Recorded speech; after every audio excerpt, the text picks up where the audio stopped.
Whatever your stance is on autism, a couple facts are indisputable. Its rates are rising. There are more children being diagnosed with autism than there was in the past. It is costing us billions of dollars. People with autism will need lifelong, very intensive supports, and others will need a lot of support, but maybe not as intensive, and then others will need inconsistent but support at times. And schools have no choice but to adapt. What we started looking at is how do we best educate students, because that's our task.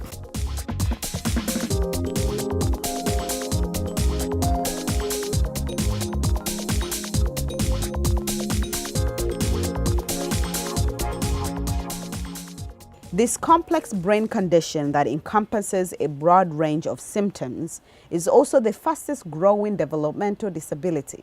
More than 3.5 million Americans live with autism spectrum disorder. Note the word spectrum. We have this concept of a spectrum, so different degrees of severity. And a lot of people are being diagnosed with autism spectrum disorder now who in the past wouldn't have been diagnosed with autism. They're much more verbal, usually, have a higher intelligence level.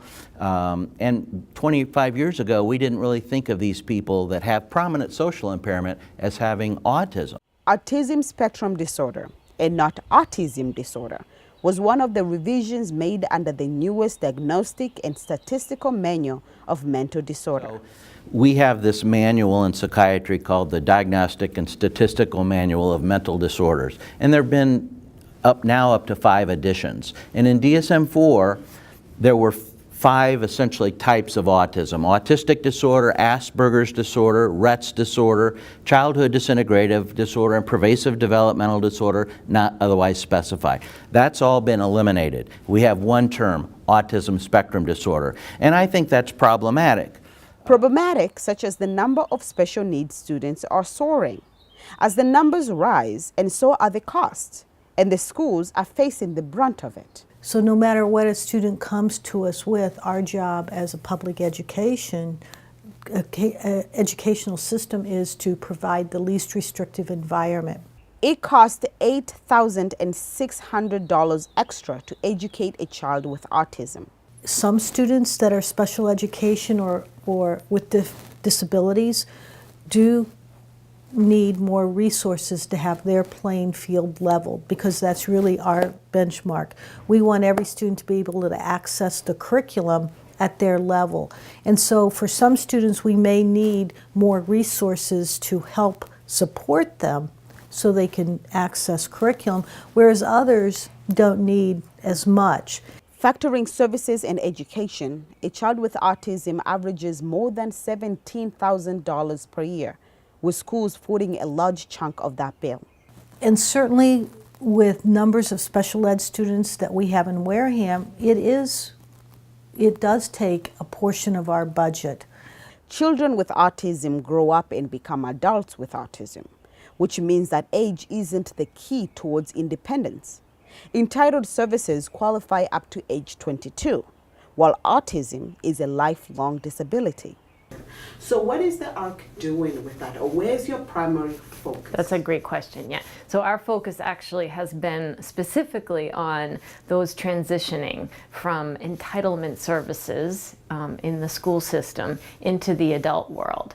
So our biggest budget priorities over the last 2 years have been to increase the line item in the budget that supports those people who are transitioning into adulthood. It is costing the United States citizens $175 to $196 billion yearly in support of adults with autism. So the ARC of Massachusetts is a nonprofit which represents people with intellectual and developmental disabilities, including autism. The ARC of Massachusetts represents the interests of more than 200,000 children and adults with intellectual and developmental disabilities. We focus on legislative advocacy, which really means working on the Department of Developmental Services budget, because that budget supports people with autism across Massachusetts. About a decade ago, Massachusetts passed what is called an act regarding insurance coverage in autism. Before this bill passed, families were paying pretty much out of pocket for speech therapy, physical therapy, occupational therapy, and applied behavior analysis, which is really the only evidence-based treatment for autism. And families were going bankrupt. I mean, myself included. I had 2 boys, young, who needed intensive speech therapy. They both had developed typically and lost language, lost all of their language. So I was like desperate for speech therapy. My insurance covered 1 session a month. And early intervention, which was great, gave me a half hour a week. So I was left with private speech therapy, which I paid for out of pocket, and the same with applied behavior analysis. This was what my neurologist recommended for my kids, up to 30 to 40 hours a week. So I was paying $5,000 a month for these services until this law was passed. When assessing the economic burden of autism, it is impossible to ignore productivity loss among individuals with autism. They're at a disadvantage because they're based on communication, understanding, and following directions, and that's a core deficit in autism. It's based on being timed, how quickly you achieve the directions that you're given. And people with autism have motor planning problems, so some of the things include drawings. So if you have motor planning problems, you can't do it as fast, you know?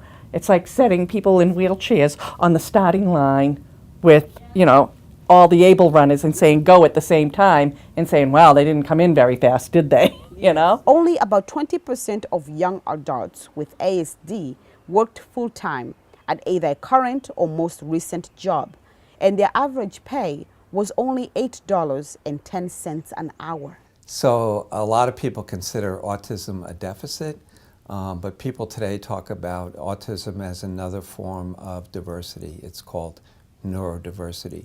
And it is that neurodiversity that Michael says will attract companies, especially tech companies, in hiring individuals with autism. So you get dependability, you get accuracy, incredible accuracy that maybe other people may not be able to do.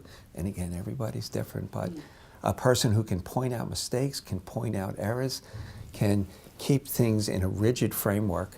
So again, neurodiversity, there are specific attributes that a person can bring to their job. They may need to wear headphones while they're working. There may be some unusual body movements happening, but it's about celebrating that difference, not being afraid of it.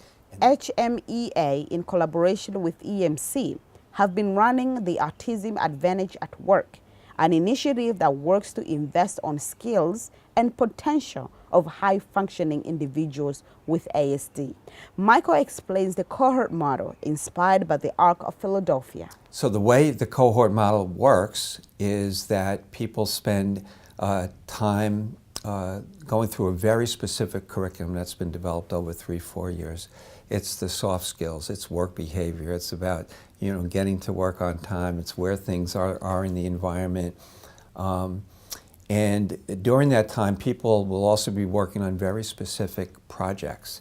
They might use something, in the past, for example, they used something called Lego Mindstorms. So you have a project to build something, and then the hiring managers can see how people think, how they work in teams, what their process is. How many positions companies such as Dell, EMC are looking to fill with individuals with autism? The truth is, in Massachusetts, we don't know yet.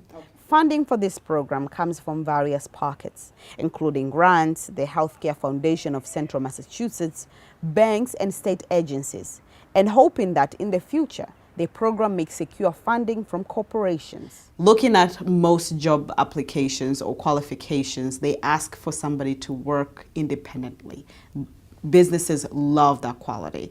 Now, having a mentor, that is adding an additional person to watch over person you hired. Yeah. How are businesses responding to this? Well, the number one business imperative is to have talent. And we have extremely low unemployment. There are tens of thousands of IT jobs that are unfilled, tens of thousands of other jobs that are unfilled.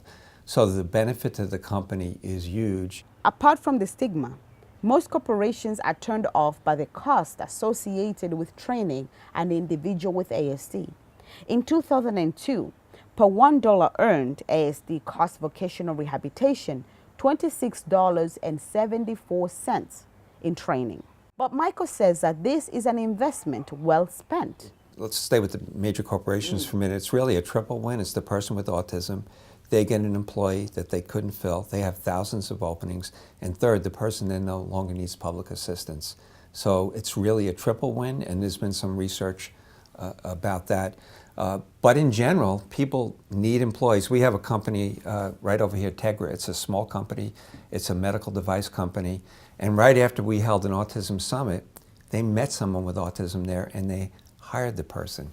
So he works the overnight shift. He doesn't like to be around too many people, but he can do his job independently once he's been given a structure. Here are more facts for you. We do not know what causes autism. However, a number of theories and factors are being tested. And since we have no direct causation, we do not have a cure for autism. It's just that at this point there is no magic bullet. And so learning to live with, learning to accept, learning to appreciate sort of the pluses that autism brings.